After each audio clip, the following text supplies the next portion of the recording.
Hi there and welcome again to our series Take 5, where we take 5 minutes to ask 2 key questions raised in our recent Overseas Investors webinar and put it to the relevant expert in that particular field.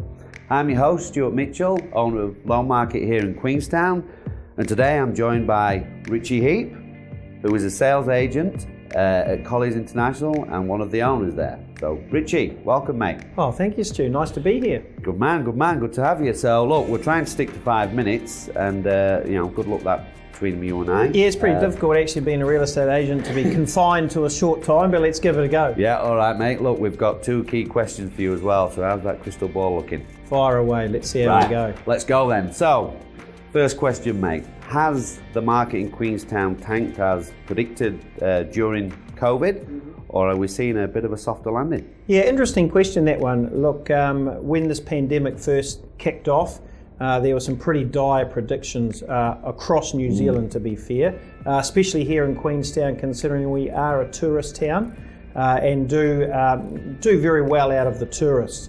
Look, there was prediction of between 20 and 30% property crashes, and especially down here due to a number of job losses in the tourism industry. But thankfully, it actually hasn't been that bad at all.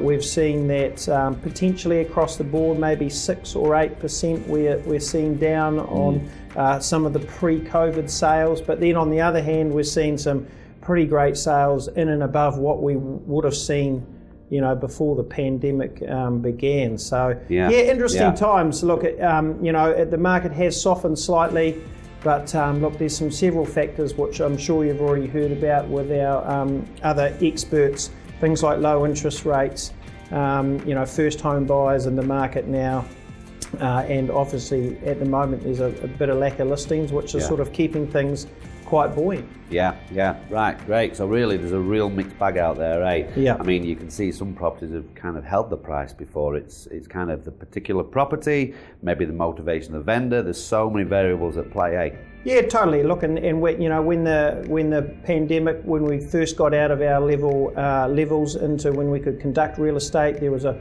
flood of properties that came onto the market. That was mostly due though to a bit of a backlog of 8 weeks when we couldn't sell product. That's now sold, and to be honest, there's a bit of a listing shortage at the moment. We came into the pandemic with a listing shortage.